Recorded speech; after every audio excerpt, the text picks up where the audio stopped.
Chatting here with the Cora High School football coach Pat Trewin after the Vikings fell in week number 6 last week, 28-21, and Marion got that late touchdown to defeat you last Friday night after you had a couple of days to watch the film and come up with your synopsis for the games. Looking at what happened last Friday night, what was your end takeaways?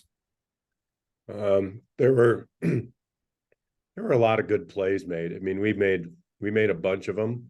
It came down to some mistakes, certainly penalties. We had 10 penalties in the game, and some of those are mistakes of aggression and technique, and some of them are some mental mistakes.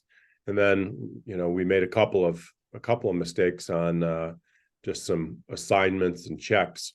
But then, we played really hard, and it was one of those kind of 50-50 ball games where, Marion's a good ball club too. Their playoff aspirations were there, and they played hard and well, and they played with some skill. Their quarterback threw the ball on the money a few times, and we didn't play as good as we needed to play to get everything done. Things still sit in front of us. We still have district championship chances and playoff chances, but it's not an easy road. Western Dubuque's pretty awesome ball club, can run the ball incredibly well, and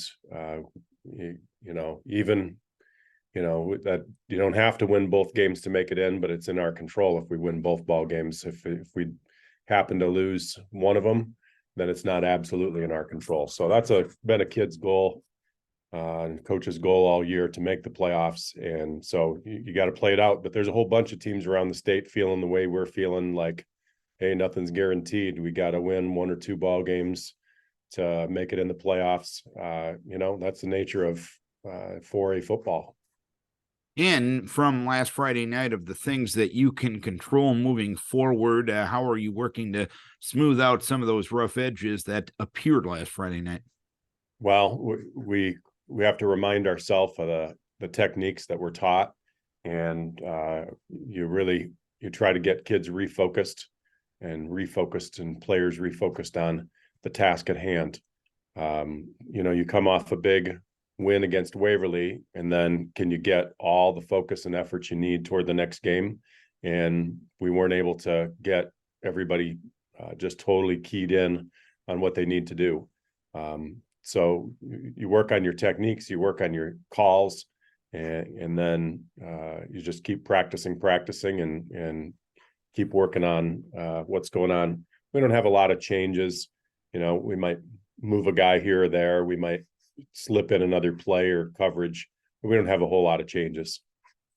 And knowing the fact that, yes, there's still a lot in front of you, now you're in not the total control aspect of your postseason, but there's still good things that can happen if you go out and take care of business. Is that the overall message heading into this week?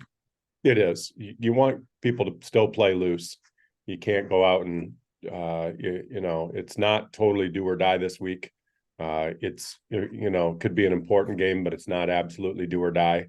And because if you're out there and you're playing too tight, then that's not good. You've got to go out and keep your focus on the ball game and not necessarily on the after effects. And this week you do have Western Dubuque, who's a 6-1 team down on the plateau at Epworth. What has impressed you the most about the Bobcats looking at them on film? Well, they have just an incredible running back and a very big, strong, effective offensive line. They are very physical up front, especially. They are capable and skilled at passing the ball, but they haven't needed to pass it very much. They just keep handing the ball to their running back, and he finds ways to get first downs and get touchdowns.